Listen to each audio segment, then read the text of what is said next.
Hi, I'm Lita Leapins. And I'm Jim Gordon. And welcome to another edition of Our City Tonight. Well, we're enjoying the summer, Lita. This is a nice office to have with a great view. We're back here starting another show off at Mahoney in Falls Creek. Now, many may know this place is Mahoney and Sons. They got locations all over the place, but come check it out on Falls Creek. But let's get right to Our City Tonight.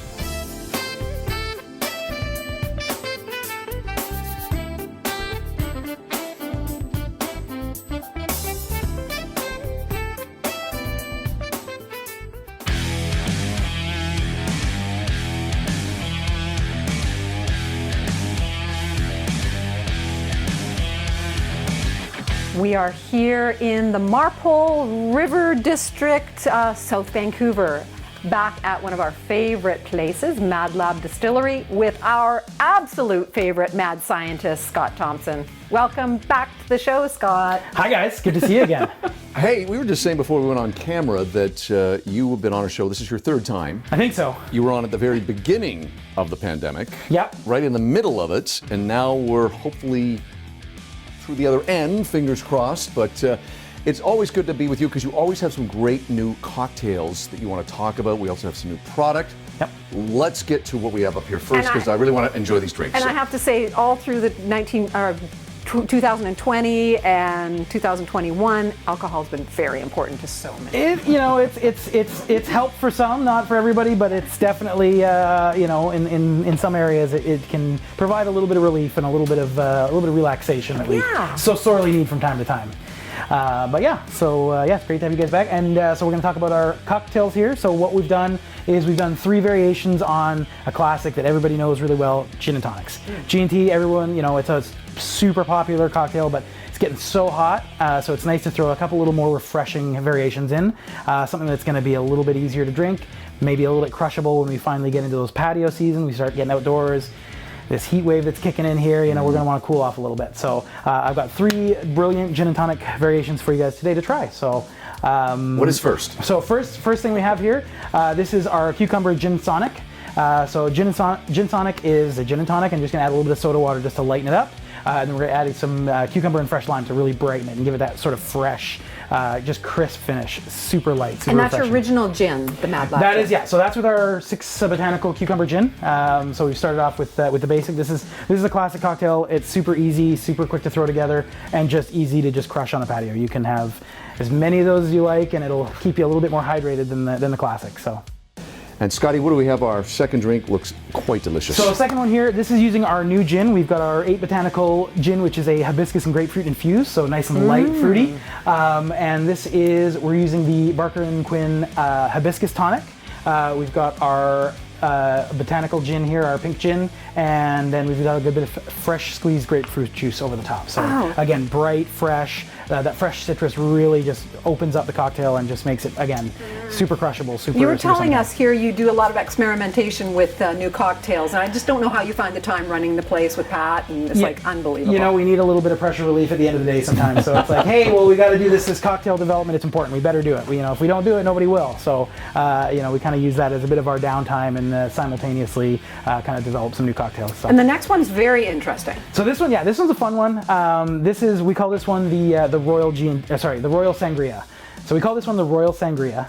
This is starting off with a light tonic, and again with the hibiscus and grapefruit infused gin, and then we're going to top that with a little bit of red wine. You're going to float it on the top there, and then some frozen berries and some fresh lime just to give it a little bit of acidity and a little bit of more body, a little more complication to it there. So, but again, all 3 of these are they're fairly easy to just throw together really quick if you got the right ingredients, and they're definitely small crowd pleasers. And hopefully we'll have some barbecues coming up in the summertime soon, and people get together in small outdoor groups. So time to do some cocktailing again. Wonderful.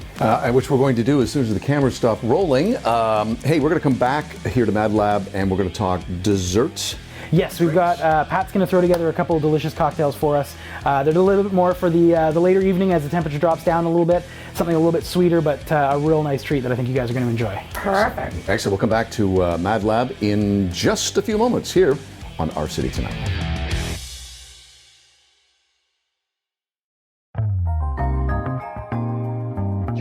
She is a cruise reporter with more than 500 articles published in major publications. She has been on 71, I'm not kidding you folks, 71 cruises to 45 countries. It's what she does.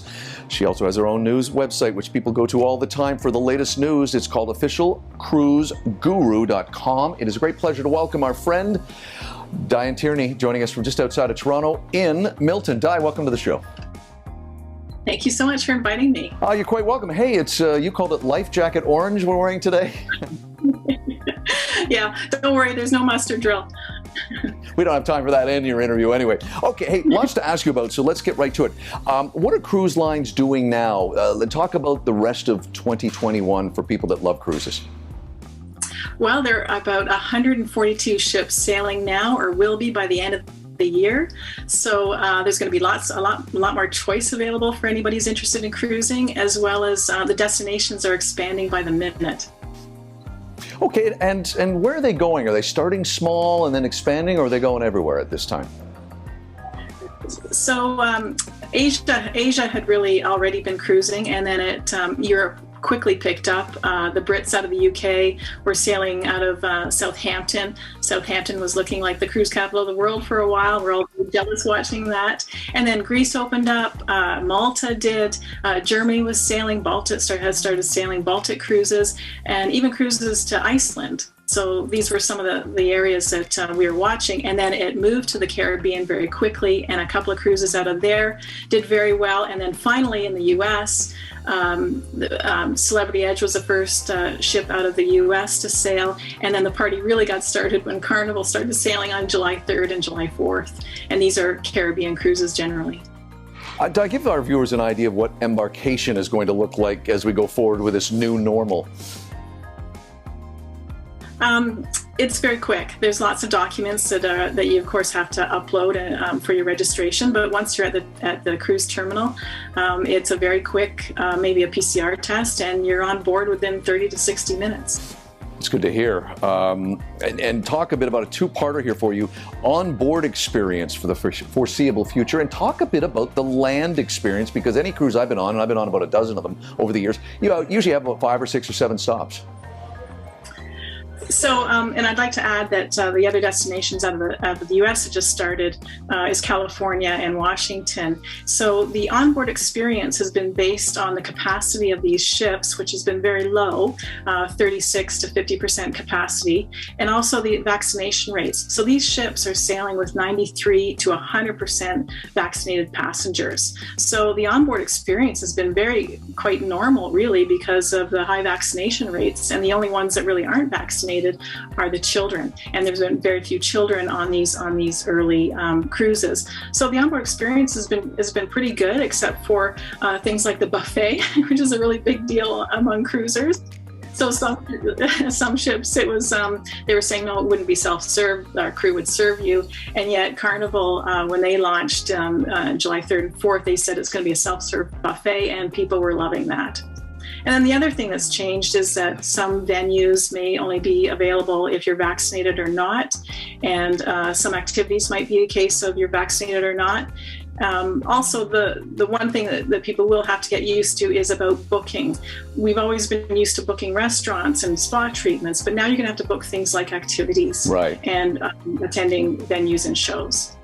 Hey, Di, with a few seconds we have left, give us, our viewers, some tips for booking. Of course, so many people are anxious to get back to cruising. So give us some key points that you'll also obviously have up on your website. If you can splurge on a balcony cabin. You and I talked about that. Yes, exactly. Just in case, there have been 2 or 3 cases of people who tested positive for COVID on board.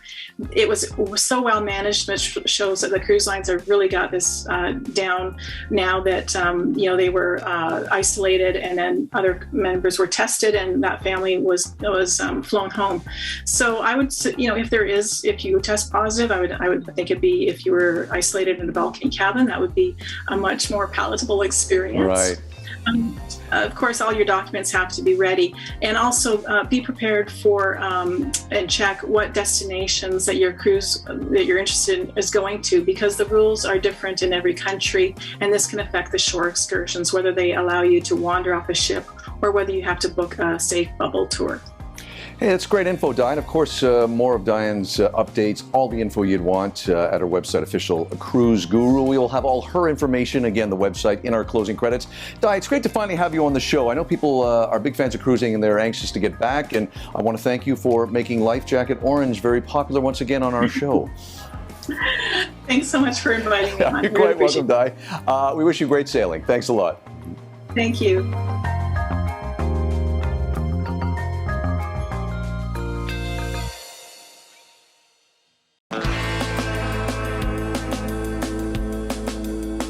Well, we're back here at Mad Lab Distillery, and now we are joined by Pat, who apparently does everything, but you're officially the head brewer here. Yeah, that is the official title that I hold, but really it's my job to take away the day-to-day boring stuff so Scott can just focus on making really cool recipes and, you know, just grow this business. Perfect. Well, we're happy to have you, and we're happy we've met you before, but we've not had you on camera before, so we're excited. And you have made two really cool cocktails.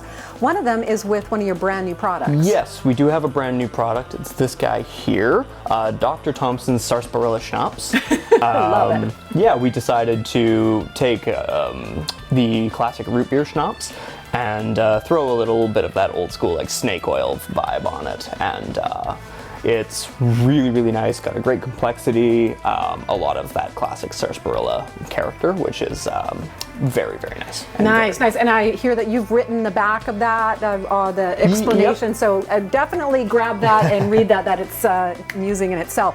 Okay, so first cocktail is made with the sarsaparilla. Yes. Tell us what's in there. Absolutely. If your childhood was anything like mine, summer meant root beer floats. Oh yes. So this is kind of a classic take on that. We use the sarsaparilla schnapps, then we add a little bit of the good old Coca-Cola, and just a few scoops of vanilla ice cream, and it's got that really nice richness and sweetness, and it's just an excellent way to spend a summer night. Delicious. And the second one is one of your tried and true products that I love, the chocolatey kind of flavor. Yep, so it's a very similar base. We have the Coca-Cola, we have the vanilla ice cream, but it's made with our chocolate spiced Mad Dog. So that's our unaged whiskey done with dark chocolate and a spice blend. And so it's got that really nice, rich dark chocolate character while being very, very low in sugar.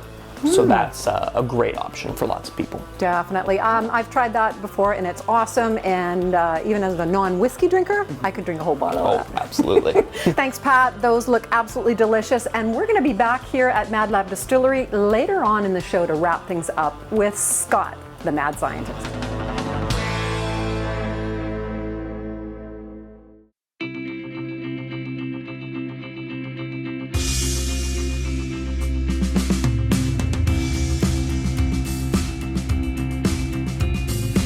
Back here at Mahoney in Falls Creek, second floor, beautiful view behind us, great patios. Come check the place out. Lita, our viewers, of course, in our last episode, we celebrated 100 episodes and 6 years. The first year was online, and then we moved to TV in 2016. We showed a few of our favorite moments from early in the show's beginnings, but throughout the rest of the summer, and we hope you don't mind us indulging ourselves, we're going to show some other famous, enjoyable moments from our show. You wanted to start out with one that was a great day, but also surprised us and our viewers. Oh, this was the White Spot cooking competition with Red Seal chefs. We had so much fun doing that, and the surprising thing, it was a little media cook-off. So how are you doing there? Everything good? Awesome. I think I actually get extra points for cooking with the wine. We won, and that was really, really fun. Plus, we got to donate the winnings to our favorite charity. So that was wonderful. And you're being rather kind saying that we won. You did 90% of the cooking. I did a lot of eating. He did a lot of eating, which Mark, our cameraman, actually captured. And it was nice, actually, because it all went to charity anyway. Thanks to White Spot for that. You know, I think my favorite moment, one of the things I've missed the last 2 summers, this summer and, of course, 2020, was covering the Young and the Restless, another charity afternoon lunch and tea with all the cast of the show. I must admit, I have been a fan. I've been watching it for many decades.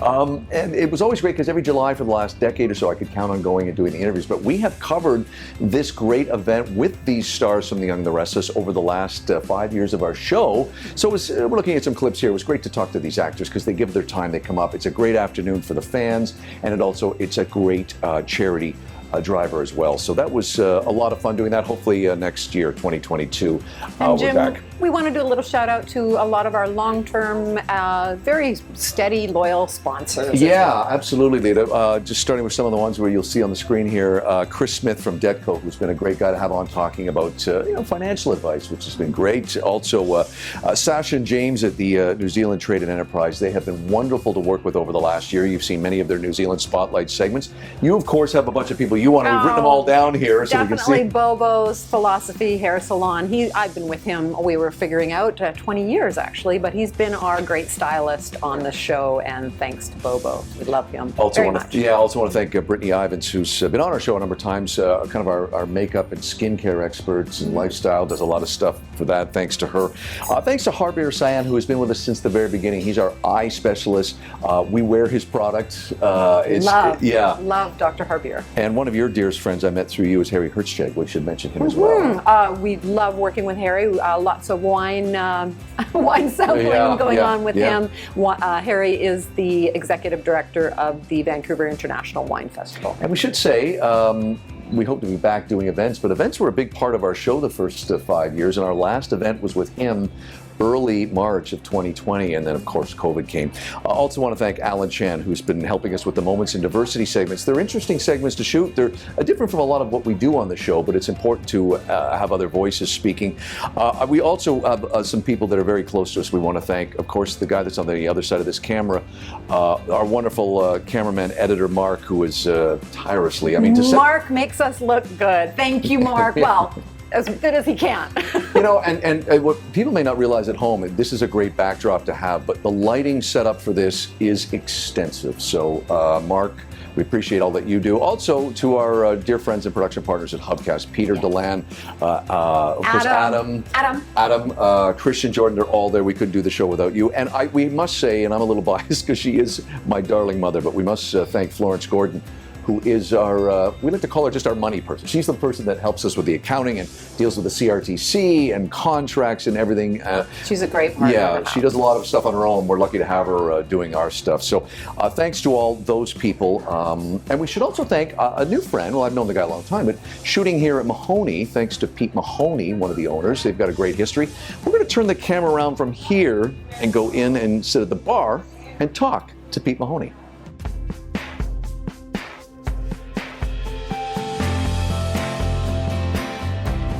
Well, we have just literally moved the cameras about 8 feet from where we normally film with the beautiful backdrop. We're with Pete Mahoney. He is one of the owners, good friend of ours for a lot of years. Pete, we've just turned the cameras around. We're looking at the second floor pub. It's great to be here filming Mahoney. Thank you, Jim. It's good to have you guys here. And we're excited that we're able to be showcasing our second floor again, as we have been able to open it up recently to host events again, and we recently just hosted the European Cup finals between England and Italy. Very exciting game. This is always where we have hosted our big events, and it's a real showcase room for us, so we're very excited to be able to have it open again, for sure. Have great extensive patios too, and you are in just a great position for summer, for sure. Yeah, summertime is always our fun time of year, but especially right now, coming out of what we come out of as restaurateurs. We have a vast amount of patio seats out there. The sun is shining, not only here, but at our convention center location as well. So we're very excited about the upcoming months. Yeah. I should also say, too, Pete, for people that may not have been here in a while, that it's great with the summer and the patios, but you guys flourish all year round because you have a number of things you can offer. Yeah, in general normalized times, we do a whole bunch of group events all year round, corporate events, all sorts of things like that keep us on our toes and keep us steady all year round, for sure. Yeah, summertime being our busy time, but yeah, for sure. Yeah. Now you have a pretty extensive history with your family here. If you can give us in a little short point form. Well, yeah, I mean, there's a few brothers that have been involved in the business over the years. You were 7, 8 brothers and one sister, am I right? That's correct, yeah. Yikes. But not all working together in the family business, not. thank goodness. But the family's originally from Ireland and then to Australia and then to Vancouver, and we've been operating in the restaurant business for over 20 years now, so here in Vancouver. So. Well, the name is iconic, definitely. Yeah, we should say, people just before we leave, people may know you, of course, as Mahoney and Sons, but you've rebranded now as Mahoney Tavern. Yes, yeah. So we've been most of our patrons would know us as Mahoney and Sons. We have recently rebranded to Mahoney's Tavern. It's just a little bit more of a modern, contemporary menu, both with the food and the beverage program and all that. But you'll always at Mahoney's Tavern, you'll always be able to get the best pint of Guinness in town as well. And that's part of our lineage from Mahoney and Sons. Pretty decent burger too, I have to say. We've had that a few times. Great food here too. We love filming. Yeah, no, thank you for welcoming us in here, Pete. It's Pete Mahoney, owner here at one of many of the family owner of Mahoney Tavern. Come check them out in Falls Creek, and you'll see us, of course, back in the studio with that great drop back throughout the summer.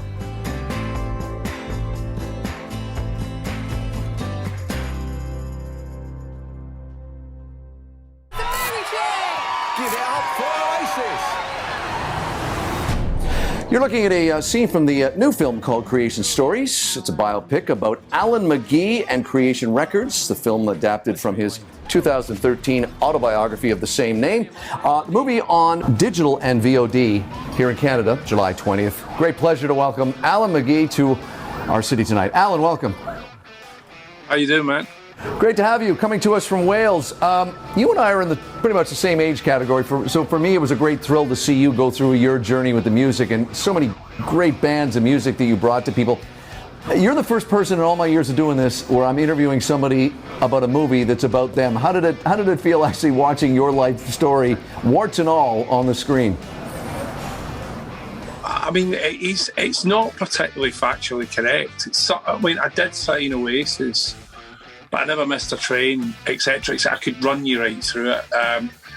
That's kind of what I signed up for. It's an Irvin Welsh film. It's as true as Trainspotting is, really, at the end of the day. You know what I mean? Well, but I mean, Oasis, of course, there's so many great bands.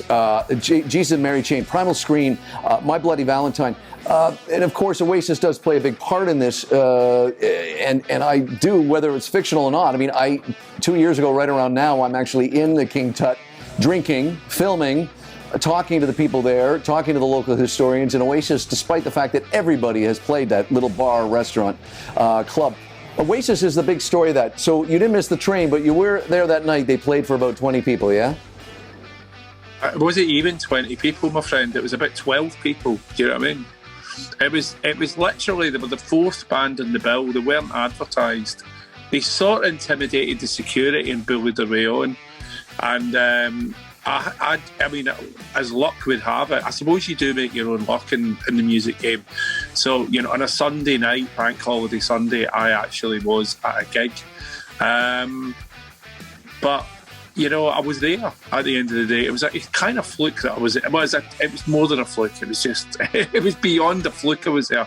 But I was there, and I was the perfect person to launch that band, to be honest, you know, I mean, with my label. And it's interesting whether it's true the way it played out in King Tut that night. When you see the movie, folks, I love the fact that because you just know what you know when you hear it, and I love the fact that they just allow the movie version of you to kind of just be speechless and listen to this band who, within the span of 2 years, do become bigger than U2, which is the running gag through the whole thing, biggest band in the world. I've never said that. I've never said that. That's another thing that Irvin just put in. I think it was about 3 years from when I found them, 31st of May 1993, and then it took me about 4 or 5 months to sign them, and then I launched them, I think April 94, and then they did Nebworth to 250,000 people 2.5 years later, back into the summer. You know? One of the things, and I was glad to see, I'm not giving anything away by saying this to our viewers, but one of the things I loved was at the very end of the movie, there's a quote from you saying, for all the shenanigans I got up to, at the end of the day, I only ever really cared about the music. Despite everything you go through in the movie, fictional or not, that's one thing that really does come across to me, is that it really, come hell or high water, no matter what, it was about finding great music and getting it out to people to hear. Accurate? Yeah. Yeah, that's true. I still do that, to be honest. I mean, I still work with loads of young bands and put records out, so that's kind of who I am, you know. The amount of music, again, go through Creation Records category, their library, to see all the stuff that you have brought, and I'm glad that you continue to search for more music and get it out to people. The movie is Creation Stories. Alan, it's a real thrill for me to talk to you today. I've been a fan of yours for a lot of years. I appreciate the time you took to talk to us. No problem. All right, my friend. Thank you, Alan. Cheers. Well, we're back here at Mad Lab Distillery with our good friend Scott, and we're going to be wrapping up the show in just a second. Scott, before we do that, let's talk about a few things, including this new product you've got out here, beautifully timed. So what we're doing, we're just doing a limited run of our Viking vodka, and we're doing a Pride version of the bottle. Now, I was a bit conflicted about this because I didn't want to just sort of slap a rainbow on our product. I wanted to show that we genuinely support the community. So what we're doing is we're donating $4 from every bottle to Rainbow Refugee, which is a great organization and came highly recommended from a lot of people that I know that have dealt with them personally. So we're going to have a little bit of these product out, and hopefully we'll get some good traction on that. And this one will be available at all the Angry Otter liquor stores across BC, as well as the Denman liquor store. So just again, small run, but hopefully we'll make a little bit of a difference while we do that too. And all your products are available in over 200 stores. We're in all the best private liquor stores in BC, and we also have our products available online. We do shipping in BC and across Canada as well. So if you want to pick up a bottle, you can order online at madlabdistilling.com. And it's become a bit of a tradition with you on our show. We must mention your young baby girl, who is now 1. She was born shortly after we did our first segment. You're looking at a beautiful picture of her right there. Did she get anything from you? Maybe the attitude. I don't know. That's all I can think of. Oh, she's adorable. She's a sweetheart, and weird being born during the sort of the peak of the first wave, and then sort of all the challenges that come along the way. But no, she's handling it like a champ. She doesn't know any better. She's just happy to be with whoever she can be with when she can. Well, she's got 2 great parents. Hi, Andrea. Hey, thanks again, pal. Always great to see you. You always have great things to talk about, and we're going to sample more as we say goodbye. I'm Jim Gordon. And I'm Lita Leapins. We'll see you on the next edition of Our City Tonight. Outdoor wear for Jim and Lita provided by Helly Hansen, alive since 1877. Soluzione Spa Products, a national luxury spa product distribution company located in North Vancouver, British Columbia.